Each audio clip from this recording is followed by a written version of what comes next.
Assalamualaikum warahmatullahi wabarakatuh.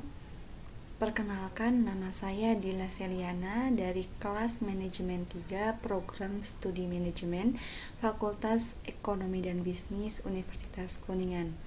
Di sini saya akan mempresentasikan tentang perakitan PC yang mana merupakan tugas daripada mata kuliah literasi teknologi. Berikut adalah penjelasannya. Sebelum melakukan proses perakitan PC, yang pertama itu ada alat dan bahan. Alat dan bahannya itu terdiri dari yang pertama ada casing. Casing merupakan tempat atau rumah dari semua hardware. Yang kedua ada CPU atau prosesor yang mana merupakan otaknya komputer. Selain memproses sebuah perintah, CPU juga mengatur jalannya sebuah program atau software yang ada di dalam komputer. Yang ketiga ada RAM atau Random Access Memory, yang mana merupakan suatu hardware di dalam komputer yang berfungsi sebagai tempat penyimpanan data sementara dan berbagai instruksi program. Dan yang keempat ada hard disk. Hard disk merupakan sebuah hardware yang biasa digunakan untuk menyimpan data di sebuah komputer atau laptop. Yang kelima ada motherboard.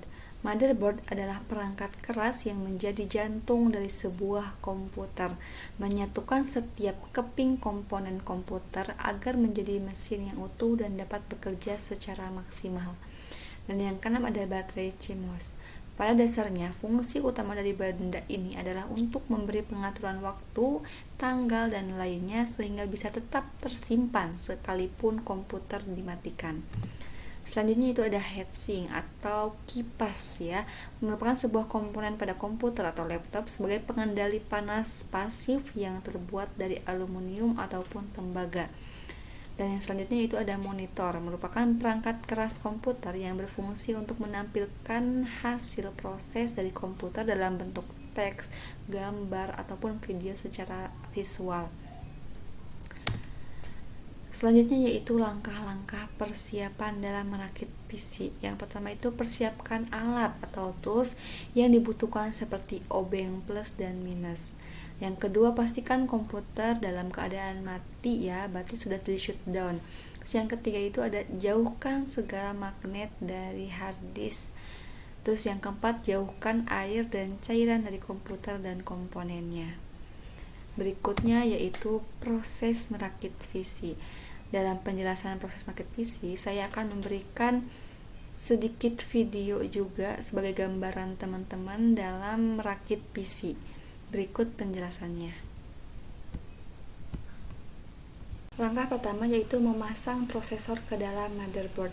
Yang perlu diperhatikan dalam pemasangan prosesor ini adalah tipe soketnya sendiri. PC yang sedang digunakan yaitu tipe MGA 775. Yang pertama adalah kita buka tuas prosesornya terlebih dahulu. Selanjutnya yaitu tekan ujungnya sampai besinya terangkat. Setelah itu perhatikan di pin prosesornya untuk memasang sebuah prosesor. Dan juga di prosesornya sendiri diberitahu bahwasanya di pin itu ada segitiganya juga, seperti di video berikut. Dan cara pemasangannya yaitu kita harus samakan dengan yang ada di segitiganya, kemudian pasang yang tertera seperti di video berikut. Di bagian ujung kiri dan kanannya merupakan pembatas yang berfungsi untuk menjaga prosesor agar tidak goyang ke kanan atau ke kiri. Selanjutnya yaitu kemudian kita tutup prosesornya kembali dengan tuasnya, jangan lupa dikaitkan dan tekan pastikan sudah menutupnya dengan kuat. Selanjutnya yaitu pemasangan memori RAM. Yang perlu diperhatikan dalam pemasangan memori RAM adalah pembatas dari memori RAM tersebut. Di video tersebut RAM yang digunakan adalah tipe DDR3, maka yang kanannya lebih sedikit lebar dari yang kiri. Dan cara pemasangannya, posisikan RAM dengan pembatasnya secara pas. Lalu kita bisa tekan ke bawah sampai penjepit yang di kanan dan penjepit yang di kirinya menjepit kuat RAM tersebut.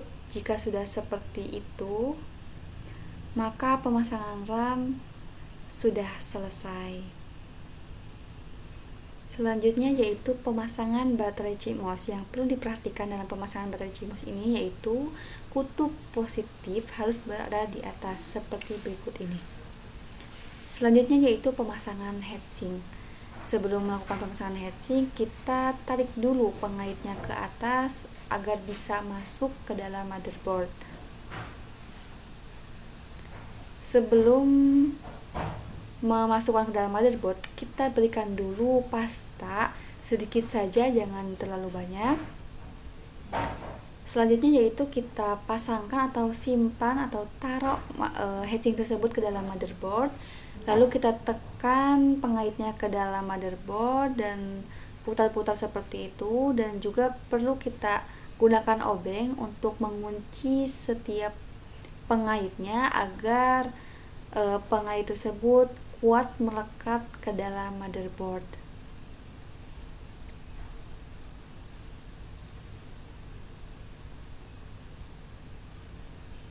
Setelah dirasa kuat dan tidak jatuh, maka selanjutnya yaitu pemasangan soket ke dalam motherboard. Perlu diperhatikan yaitu setiap pin yang ada di dalam soket harus sesuai dengan pemasangan seperti berikut ini. Maka selanjutnya yaitu pemasangan heatsink sudah selesai.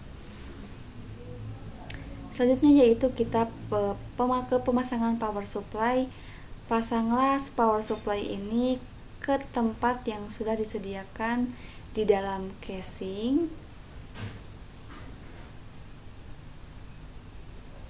Seperti ini pemasangannya. Lalu kita baut setiap bagian-bagiannya agar power supply tidak jatuh. Setelah itu maka kita melakukan pemasangan back panel. Back panel dalam setiap motherboard itu berbeda-beda. Dalam back panel yang ini kita dorong back panel dari dalam keluar seperti itu. Selanjutnya yaitu pemasangan kabel front yang ada audio, USB, tombol power, tombol reset, dan HDD LED. Cara pemasangannya yaitu kita perlu perhatikan letak port yang ada di motherboard sendiri. Contohnya yaitu untuk audio, kita cari dulu letak port audio di motherboard itu sebelah mana. Setelah kita menemukan letak port audionya, maka kita masukkan kabel audionya seperti video berikut ini dengan meletakkan ke bawah lalu ditekan, dan jangan lupa disamakan dengan soketnya, jangan sampai tertukar. Selanjutnya yaitu pemasangan USB. Kita cari dulu letak port USB-nya sebelah mana, lalu kita pasang di salah satu port USB yang ada. Masukkan, lalu tekan ke bawah, dan jangan lupa juga sesuaikan dengan soket yang ada, jangan sampai tertukar. Nah, untuk pemasangan front tombol power, tombol reset, dan HDD LED, kita perhatikan port yang ada di motherboard sesuai dengan tombol yang akan kita pasang. Dan ini letak front sesuai tombol yang sudah dipasang ini. Selanjutnya yaitu pemasangan motherboard ke dalam casing. Cara pemasangannya, kita perhatikan letak baut yang bakalan kita gunakan untuk motherboardnya tersebut. Paskan dulu semuanya. Jika semua sudah pas, kita kencangkan menggunakan baut sampai kuat agar tidak lepas dan tidak terjatuh di dalam casing.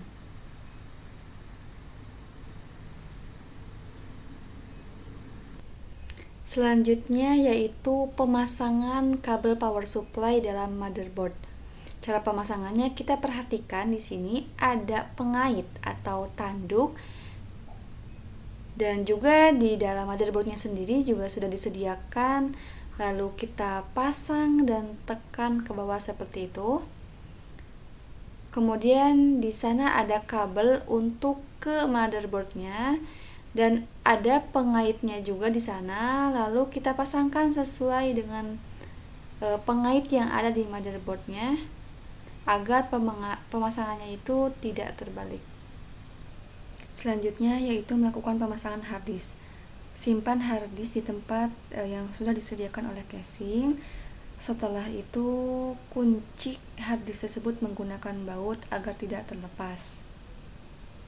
Selanjutnya yaitu pemasangan kabel power dan juga kabel SATA ke dalam hard disk.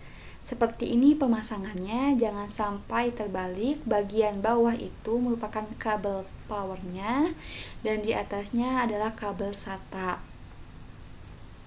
Setelah dipasangkan ke hard disk, selanjutnya pasangkan ke dalam port motherboardnya agar motherboard bisa mendeteksi atau mengenali adanya hard disk. Pasang seperti video berikut ini.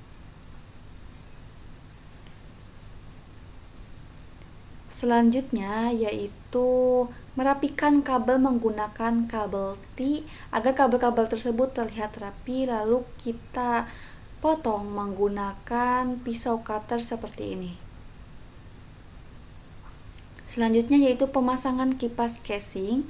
Sebelum itu jangan dulu ditutup komputernya karena kita akan menguji coba komputer tersebut dengan cara colokan terlebih dahulu kabel keyboardnya, kabel VGA monitor, kabel power supply-nya, dan tinggal kita nyalakan komputernya dan hasilnya komputernya dapat berjalan dengan baik. Selanjutnya kita masuk ke menu BIOS dengan menekan tombol delete. Lalu di BIOS kita bisa melihat apa-apa saja yang sudah terdeteksi di dalam PC tersebut. Seperti di video berikut ini.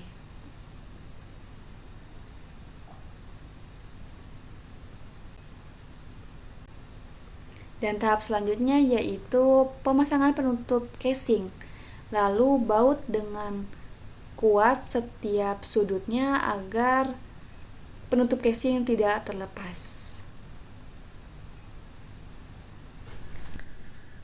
Oke, mungkin cukup sekian materi perakitan PC yang bisa saya sampaikan kepada teman-teman semua. Semoga sedikit banyaknya teman-teman bisa memahami terkait perakitan PC ini.